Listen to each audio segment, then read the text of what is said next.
NBA Hall of Famer, two-time champ, one of the best shooters ever. Ray Allen is here, and one of the better golfers out here, I've heard as well. How are things going for you at the Pro?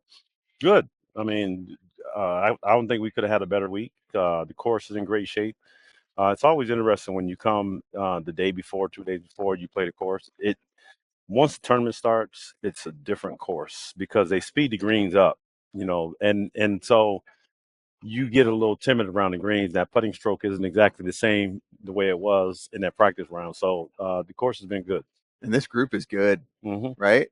Yeah, there's a lot of great players, and for the most part, I think we're playing somewhere around 65, 6,600 yards. So you don't find a lot of trouble. You just have to be able to get the ball up and down. You got to make putts. Suits you good. I've seen your game. We've played together before in these events. You whoop my ass. It's cool. It's cool because one day we played, it was like 20 degrees, and I tell this story all the time. I said, Ray, how do you deal with the cold? And he says, what'd you say? The process. If I continue just to play my game and not let the outside factor, doesn't matter if it's windy, if it's cold, if it's hot, if it's raining, if it's snowing, if I can just focus on what I need to do, and that stuck with me. I still suck at golf, but it stuck with me. And I tell people, I tell people all the time, like, Ray Allen had some of the best advice ever for a golfer. If you can just not let anything outside of what you're doing affect you, you can play pretty good. And that applies to most things in life, specifically when you think about basketball, because I used to, when I was in high school, I used to think that we would do suicides after practice, and then the coach, he would keep blowing the whistle. You got to keep going over and over again. We're kids. We think we're tired. We're not really tired. We just don't understand how to work yet. But one thing I would never do, I would never complain because the guy next to me was complaining. And so you learn after a time, somebody's going to complain enough for you. I don't have to say anything. And so that's kind of how I built, how I performed or how I approach things. Like there's certain things that are going to affect everybody, but if I let it affect me, then it does seep or sit inside of you, and then you can't do the job that you want to do out there, and then you hit a bad shot. Oh, the wind, or oh, my club. You ever see somebody look at my grip, my grip? Yeah. It slipped. There's always something, and I say if I just go out there and do it, then I can blame it on my shortcomings, and then I got to work at it and get better. No excuses. Yep. By the way, he didn't play baseball. He didn't play baseball because what baseball players are really good at? Complaining about everything. They love it. Right? We got too much on our hands. You see them, what's wrong with the glove? Yeah, but we're in a city for 4 days, and you're sitting there and you play 4 games, and you got all this time, and you just look for things to complain about. Well, have you ever seen the guy take the free throw and he misses? He goes. I was like, yeah, that's your hand. Did your hand get in the way? Yeah, and that's always it is. It's just it is human nature because I think a lot of times when you're in the spotlight, whether you're playing professional sports or you're hanging out with your guys, when you don't come through, you don't perform the task where you're getting peer pressured or whatever the case may be, you want to find something that is giving you some type of reason or excuse so you can save face. And so once you understand that, once you realize it, you say to yourself, let me just not say nothing. I was just, okay, you beat me. I shake your hand, I pay you money, whatever. I'm not going to complain about it. You beat me. That's okay. Are you better than me? I don't know. But today you beat me. And that's all. And here's the thing about sports. You got some of the greatest players in the world in sports. Think about individual sports in golf let's use Scotty, for example, Scheffler. Mm-hmm. If Scotty, he comes to the tee box, there's certain guys that feel like he's better than them, that you can't beat him. But Scotty's not winning every tournament. He wins a lot. But all you got to do is beat him today. Start a trend, start some type of rhythm or function going forward where you start to build your confidence. But you may not be better than him overall, but today you beat him. And that's kind of what I go for whenever I compete. Just beat that person today. They may be better than me, but I'm going to beat them today. Did you hear his speech? Yeah. What did you think of it? Which one? Because I know he said a couple. It was 5 minutes, went kind of viral, right? All about how the British Open. You're talking about Scotty Scheffler? Mm-hmm. Yeah. The British Open, where he said, well, if I win, I want to win so bad. But then it doesn't really mean anything because it's 2 minutes after the thing's over, I move on to the next tournament. Yeah. So it was really honest. Yeah, people were like, "What do you mean you don't care?" Like, no, he really does care. So it's kind of a double-edged sword because it makes him human, and people are like, oh, great, he's not just absorbed in himself. But then, in the same token, we want all of our sports heroes, the people who we look at, the people who dominate. We want them. We want to know that they're absorbed by this. They live and die for it, and because now what happens is there's a trickle down effect because the kids that are watching say, see, mom, I can do other things. I don't have to be great at golf. I don't have to practice all the time. I can just kind of do whatever it is I want to do, and then I'll go play golf. I don't have to be a golfer to be a golfer. I can just kind of be a part-time golfer. And that sometimes is, remember, everything that we say in the media, you have young kids that, they're looking up, they got stars in their eyes, they're trying to figure out, like, what do I have to do to be like this guy? And then when any message that they get, they take it and they use that to help build them. I had kids that used to tell me, when you play, anything that I seen on YouTube, I would watch it and then go outside and play basketball. I would listen to your interviews and I'd go outside and play basketball. And I would do the things that you were saying. So we as professionals, you don't realize how much of an impact you have on kids. And for the most part, kids around the world. You know, I'm doing a clinic in Australia next month. And when you walk in rooms in another country and people have your jersey on, they tell you about a game that you played in, you realize how big sports is, how much of an impact, great players have. And that's why it's so important your messaging when you do interviews or when you talk to me, because every kid is listening. You're basically, as we're talking here today, we're talking to kids face to face, even though they're somewhere out there in the world, they're listening as if we're talking to them personally. Yeah, you're doing a speech. Yeah. Do you think that enough guys recognize that? Like guys you played with? No, because here's the thing. I was telling somebody yesterday. We have a language. You get in front of, a reporter and they ask you a question. You say, "Oh man, we came down the court, got into pick and roll coverage, and then we had to blitz it, and then we missed the shot, and then we had to get on the fast break." Like you're talking your talk in your sport as you do in baseball. Yeah. And certain times, like what happens is people turn off from it because they don't really understand. So I've always tried to make sure that I explain it so people who don't know the game can understand it. So when they listen, we taught them something. I learned something last night or 2 nights ago talking to the football guys about wedge busters. I never heard that before. And just listening to them and they explain it to them is so much information, which when people learn because we teach them, what happens is you grow the game. You make fans of the game because people love that you took the time to explain it to them, and they learn something that they didn't know just on their own from watching it, which gave them an understanding that made them want to watch it more because they're like, oh, I was just watching them score. Mm-hmm. But then you understood, like people used to always ask me, how did you get open at the end of the game? And I would break it down and tell them, well, what happened was this guy got a shot and then he kept shooting the ball. And then the next time he shot the ball, this guy was looking and I moved. And then when he went to turn and look back, I wasn't there anymore. And now I'm wide open and now somebody else has to recover to help. And then everybody runs to me and now somebody else gets open. And that's the beginning of the end for the team because now you got real dogs on that side that can make shots, especially on championship teams. Biggest shot of your career? Well, the Heat shot, was that the biggest shot of your career? Yeah, I mean 2013 in the NBA Finals, Game 6. I don't make that shot, we lose. Spurs win the championship. I don't know if I come back in 2014. I don't know, what happens. The team probably disbanded. We lose in 14 and we disbanded. So it's unfortunate, but those moments do kind of send organizations spiraling, teams that lose playoff series. Because there's such high expectations. So to be able to make a shot, in a playoff situation, I'm so thankful because with social media wasn't big to do when towards the end of my career. It was just kind of ramping up. But I'm so thankful that I didn't have a viral moment negatively that rides with you for the rest of your life. Because now it's hard for athletes in today's game because you really get bullied online. Like miss a shot at the end of the game or a free throw and then go check your Instagram. Just check. You don't why? Why do we got to be like that? I don't know. It's just because all the people that couldn't play at your level. Yeah, like I couldn't play basketball at your level. I'd never get on you. I mean, I'd be mad, but I wouldn't. I'd be like, dang, Ray Allen Because if missed you're a like, shot it's wide open, how does he miss that? Well, because it's hard. But most people say that about free throws. You know, they're like, oh, these guys he makes $30 million a year and he missed a free throw. And I'm like, let me explain the free throw to you. A free throw is emotional. Like, it's not every person on this facility can go up and shoot one free throw. But now, if I put a gun to your head and I said, you make the free throw or I'll shoot you in the head, what's he gonna do? I'm gonna miss it. Yeah, because now that's the type of pressure that you feel when you're out there, because you want to win for your team. If you're on the road, it's loud.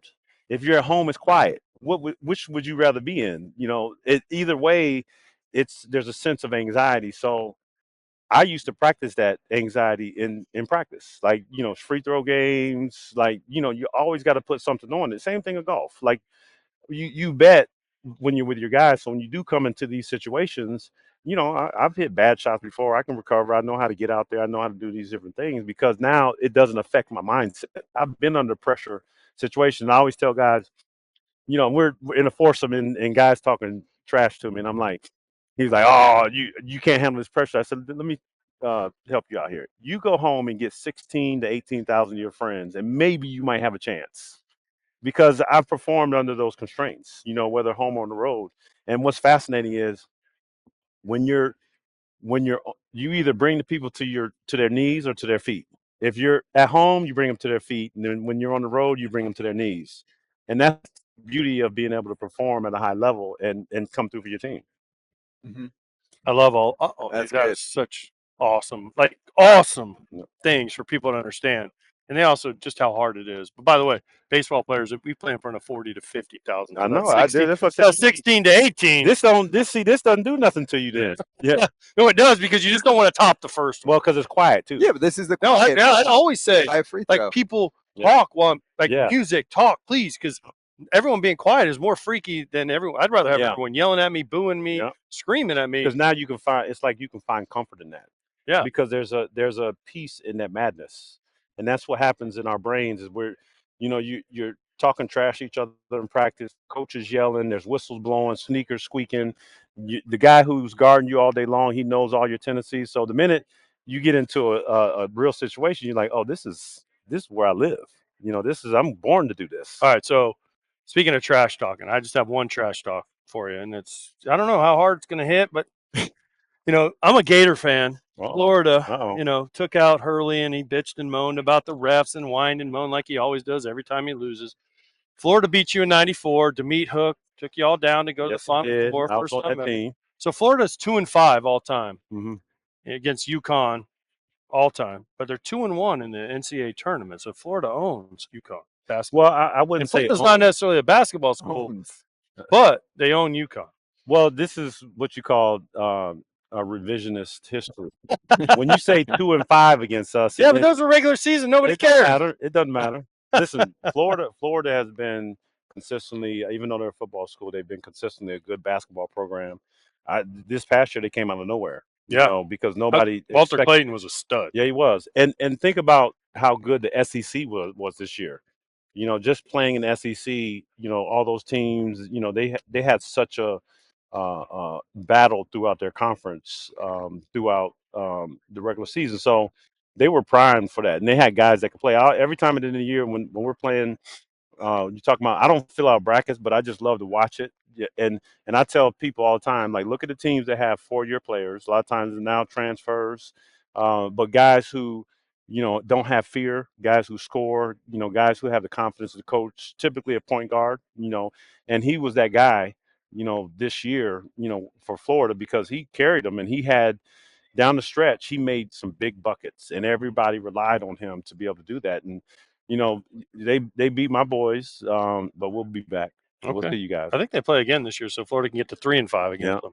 Hey, but I think they play. I think they play in Madison Square Garden. This is where Wager comes in. Yeah, he'd been waiting for that. Are you a Hurley guy? I want to know, because are you a Hurley guy? Because he seems like an unbelievable coach. But for him to say I'm the best coach in the country, yelling at the refs and stuff, it's like I want to like him because he's super cocky. But then he says, like, after Florida beat him, instead of being gracious, he looks at the other team and says, "I hope they don't screw you like they screwed us, the refs." Right? Like, yeah, because he's a great coach. But then he says these things, and I'm like, I think he's a great coach. He's had this past year. He had a few missteps, um, because it's easy to root against the winner, because you always, choose the underdog. A couple of his comments during the year made it, it put people on the defense against him, and deciding that they didn't want to support him or the team. And I get it. He's kind of brash, and he can be up at people's face, and he's a great coach. No doubt. But it's the other stuff that he doesn't need. Talking to referees, like you have their respect already. I would never say, because when you're talking about the greatest players of all time, respectively, whether they're in college, coaches, any sport, it's not for that player to determine himself the greatest of all time, because or coach for that matter, because it's a nuanced thing. You think about, as you grew up, think about who you supported. A lot of times, great means, to you, it means something different than everybody else. Like, for example, my favorite Air Jordan is the Fire Red Forest. Okay.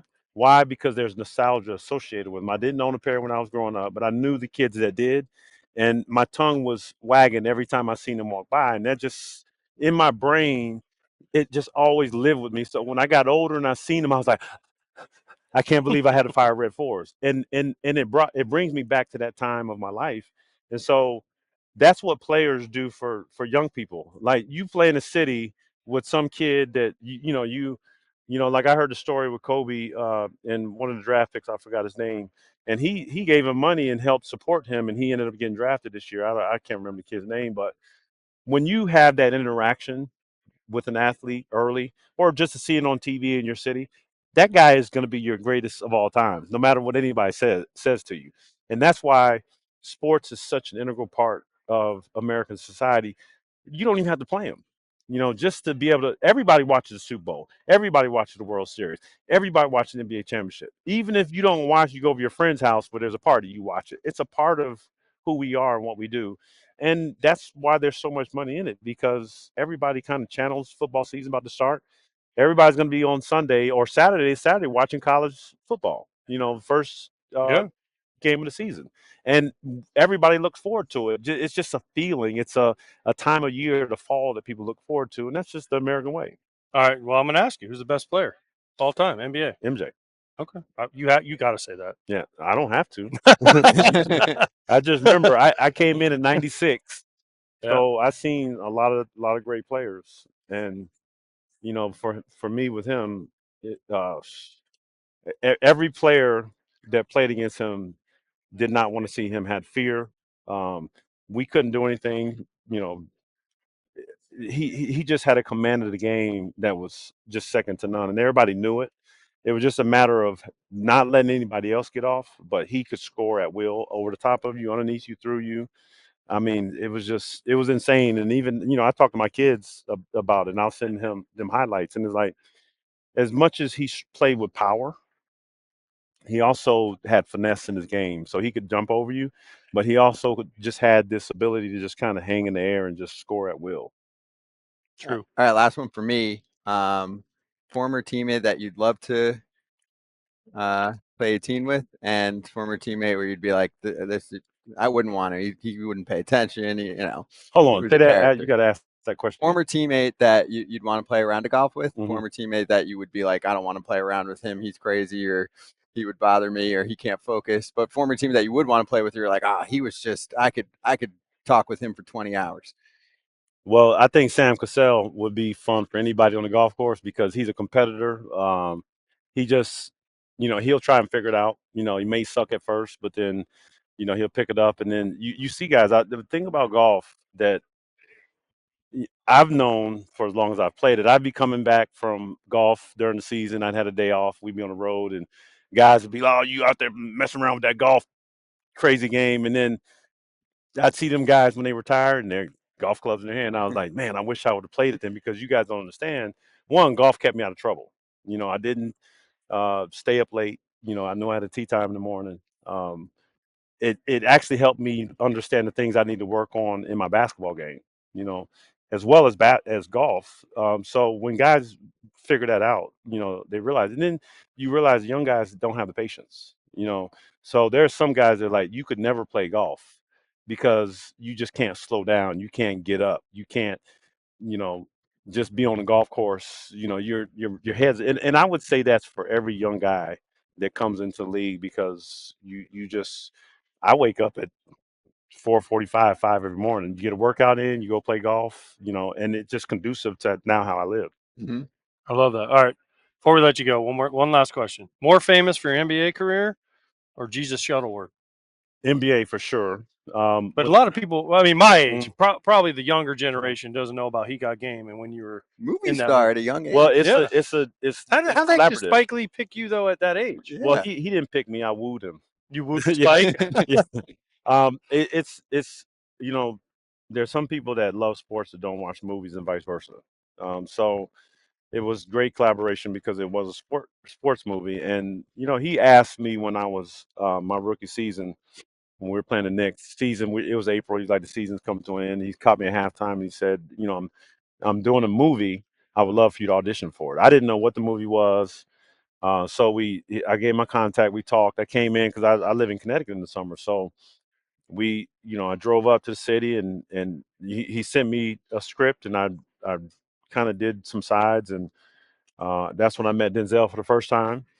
Did some lines with him, with some other female actors that were trying to go for the part. And he was like, the part I want you to read for is for the main character, Jesus Shuttlesworth. But if you don't get that part, he's got a couple teammates of other roles in the movie that you potentially could do. So everybody that was young, coming into the league, Felipe Lopez, Iverson, Kobe, KG, Steph Marbury, they all got offered to come interview or audition. So a few of them only would audition if they knew that they had the part, because they're like, I don't want to waste my time. You got to tell me I get the part, and then I'll show up. So I didn't know what I was doing, and I just said, sure, I'll do it. I always wanted to be in a movie, and I went in, and I auditioned, and then we talked about it, and he says, would you commit your whole summer? And I was like, my whole summer? When you're 22 years old, you want to just kind of spend a couple dollars, travel around, go on vacation. And my girlfriend, now my wife at the time, she said, and she asked, and she went on auditions. She said to me, she goes, you do not want to be the person that turned down this role. You don't want to spend the rest of your life saying, hey, that Jesus Shuttlesworth guy and He Got Game? I was supposed to act in that. I was supposed to be in that. You don't want to be that guy. And so that's kind of life. Like, I'd rather deal with the struggle, the adversity, the hard work than to have a regret later, because the regret hurts worse, because you're like, damn, I could have really did that, and it could have kind of affected and changed my life. And your life doesn't change much, but it's just one of those things that when it's all said and done, you say to yourself, man, I really did everything that I could do. I took advantage of every advantage that I had. There are a few that were in movies, few movie stars Yeah. like that. So True. that's really cool. By That's a the great way, story. we're going to thank you right now, but can we show the 3-shot again? Why? He's not that much bigger than me, but Yes, like he for is. some reason in this camera shot, like I feel like a tiny person. And I'm So not that- standing on nothing either, but Yeah. you're a guy too, though. But I know, but like in the camera shot, you look way bigger than me. But here's the thing. Like, I've been in a lot of dugouts over my career. A lot of guys I knew that played baseball, and you guys have a different the way you guys move for your sport. You guys sit in the locker room all day long. If there's food, it's such a difference to ours. We're in the locker room for 2 hours and then we're out. It's just Yeah. such a rhythm. I think we're so much more fast paced. So bodies are different. And then you look at football guys. Yeah, Yeah. they're different too. Yeah, they're different. That's the beautiful thing about If sports. Scott and I played you 1-on-1, how many points would 2-on-1. you score? 2-on-1. Sorry, 1-on-1 would be 0. Oh yeah, Two- you mean two 2-on-1 or 2-on-1 So versus both of him us right against now. him. On what, half court? Yeah, well, obviously half court. I ain't running full court. I don't know. I don't know if he can play or not. I don't know. He can't play. I played in high school. Yeah, so did I. So So did I.